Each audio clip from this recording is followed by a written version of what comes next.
Good evening students. जो test लिया था अपन ने उसका सॉल्यूशन देखिए।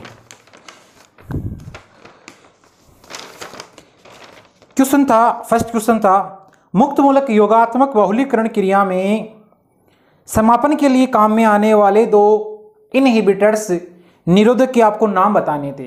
तो मैंने बताया था जहां पर मुक्त मूलक योगात्मक बहुलीकरण की क्रिया करवाई थी कि निरोधक जहां पर काम में लिए गए थे तो उसके एग्जाम्पल थे। एक तो आपका हाइड्रोक्विनोन जानते हो आप, और एक होता है नाइट्रोबेंजीन, और एक आपका डाई नाइट्रो बेंज। ये तीन क्या ले रहे थे काम में? इनहिबिटर्स काम में ले रहे थे। नेक्स्ट क्वेश्चन था अपने पास में नियोप्रीन के निर्माण में काम में आने वाली एकलक इकाई का नाम बताना था और उसकी स्ट्रक्चर्स बतानी थी। तो आपको पता है जो नियोप्रीन होता है, इस नियोप्रीन को बोला जाता है क्लोरोप्रीन भी बोलते हैं इसको, और ये होता है आपका पॉलीक्लोरोप्रीन। ये बनता है आपका क्लोरोप्रीन से, जो होता है 2-क्लोरो 1,3 ब्यूटाडाइइन। अब देखिए ये था कि एकलक इकाई का आपको नाम बताना था, तो आईपीसी नाम तो क्या लिख दोगे इसका? 2-क्लोरो 1,3 ब्यूटाडाइइन लिख दोगे। अब कैसे बनाओगे, इसके स्ट्रक्चर कैसे बनाओगे? चलिए देखना। उसको क्लोरोप्रीन भी कहते हैं। तो देखना 1 2 3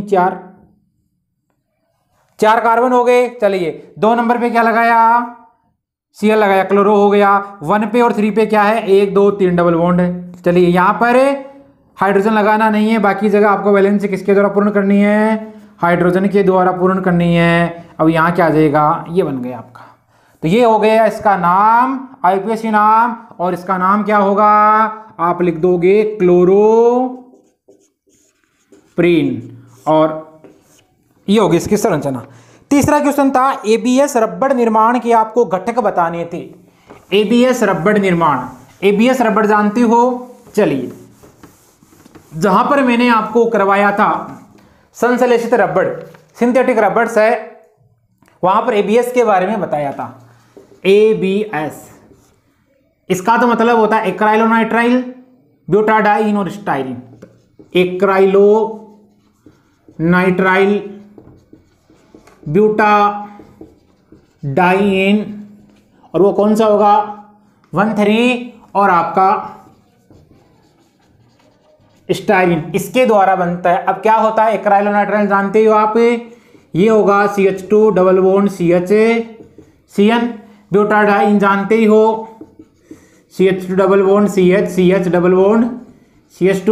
और स्टाइरिन में क्या होता है? जैसे यहां साइनाइड लगा रखा है, साइनाइड होता है नाइट्राइल, तो वहां क्या लगा दोगे आप? एक फिनाइल समूह लगा दोगे। फिनाइल समूह जानते हो? C6H5 लगा दिया आपने। चलिए ये बन गया आपका स्टाइरिन। अब आपको क्या करवानी है? इसमें बहुलीकरण की क्रिया करवानी है, और बहुलीकरण की क्रिया करवाने के बाद में बहुलीकरण क्रिया होगी, और उसके द्वारा आपका जो रबड़ प्राप्त होगा वो कौन सा रबड़ प्राप्त होता है? एबीएस रबड़ प्राप्त होता है। इसमें क्या होगा? ये बॉन्ड यहां शिफ्ट होगा, ये बॉन्ड यहां शिफ्ट होगा, और ये बॉन्ड यहां शिफ्ट होगा। इनको क्या करना? आपको आपस में जोड़ना। चलिए दोस्तों, फिर क्वेश्चन था पीडीआई ज्ञात करने का सूत्र लिखिए। पीडीआई आप जानते हो? पीडीआई को बोला जाता है पॉली डिस्पर्सिटी इंडेक्स। कई बार आपसे पीडीआई की फुल फॉर्म भी पूछ ली जाती है, पॉली डिस्पर्सिटी इंडेक्स, और इसका मतलब हुआ बहुपरिक्षेपण घातांक। अब देखो पीडीआई बराबर होगा आपका m/w/m/n। m/w क्या होता है आपका? आप जानते हो? तो ये होता है भार औसत अणुभार। चलिए इसको जानते हो? m/n क्या होता है?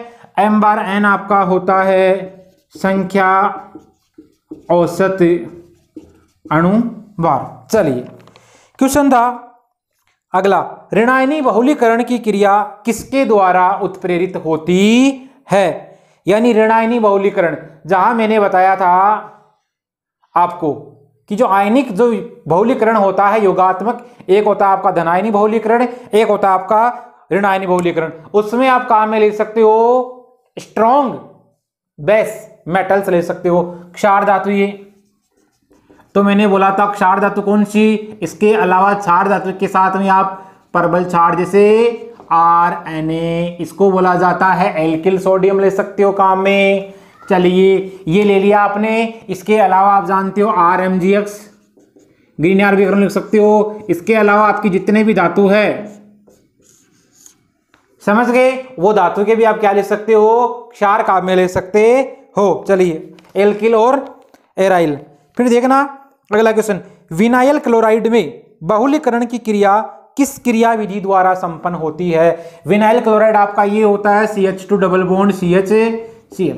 अब आपको पता है Cl समूह का प्रभाव कौन सा होता है, -I प्रभाव होता है। -I का मतलब क्या होगा, इलेक्ट्रॉन आकर्षी समूह होगा। इसके कारण ये इलेक्ट्रॉन खींचेगा, जब ये इलेक्ट्रॉन खींचेगा तो यहाँ क्या बनेगा आपका, देखना ये इलेक्ट्रॉन अपनी ओर खींचेगा तो यहाँ क्या बन गया आपका, पॉजिटिव बन गया। आई बात समझ में? इसका मतलब -I वाले जो समूह होते हैं उनमें जो क्रिया होती है वो कौन सी होती है, यहाँ ऋणायनिक बहुलीकरण की। और मैंने बोला था जिनमें +I होता है, +I वाले में क्रिया होगी धनायनी बहुलीकरण क्रिया विधि द्वारा। चलिए अगला क्वेश्चन था, बाहर औसत अणुभार ज्ञात करने का आपको सूत्र बताना था।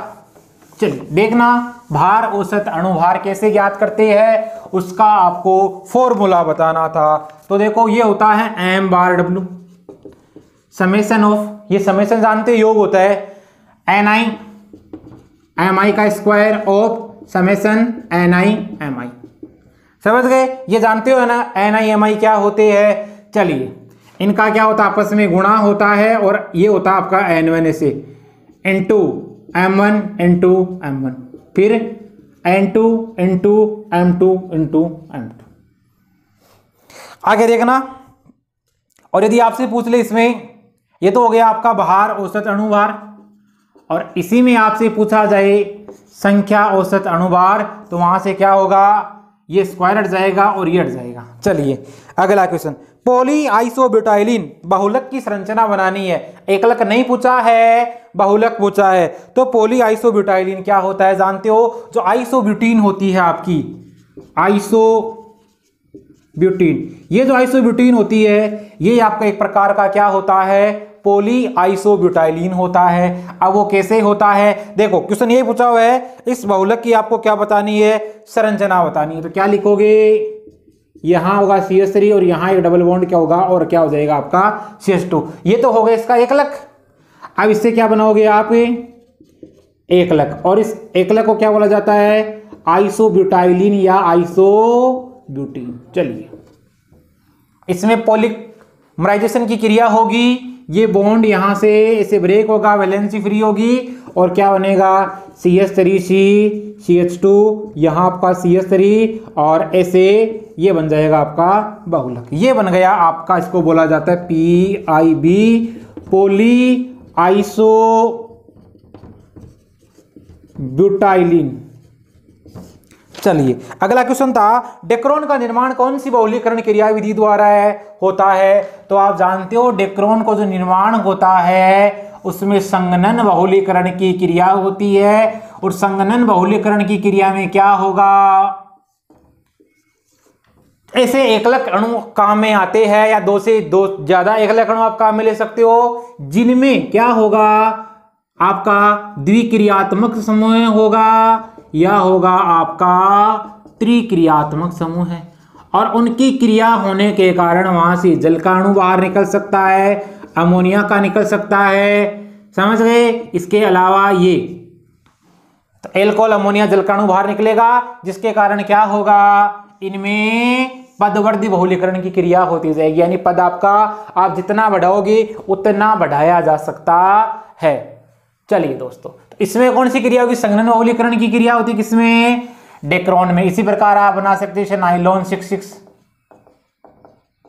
इनमें भी क्या होती है, संघनन बहुलीकरण की क्रिया होती है। तो ये दोस्तों था इस पेपर का सॉल्यूशन से। इसी प्रकार आप अपनी तैयारी को बहुत मजबूत कीजिए। यदि ये आपको सॉल्यूशंस क्लास पसंद आ रही है तो इसको अधिक से अधिक शेयर कीजिए। थैंक्स।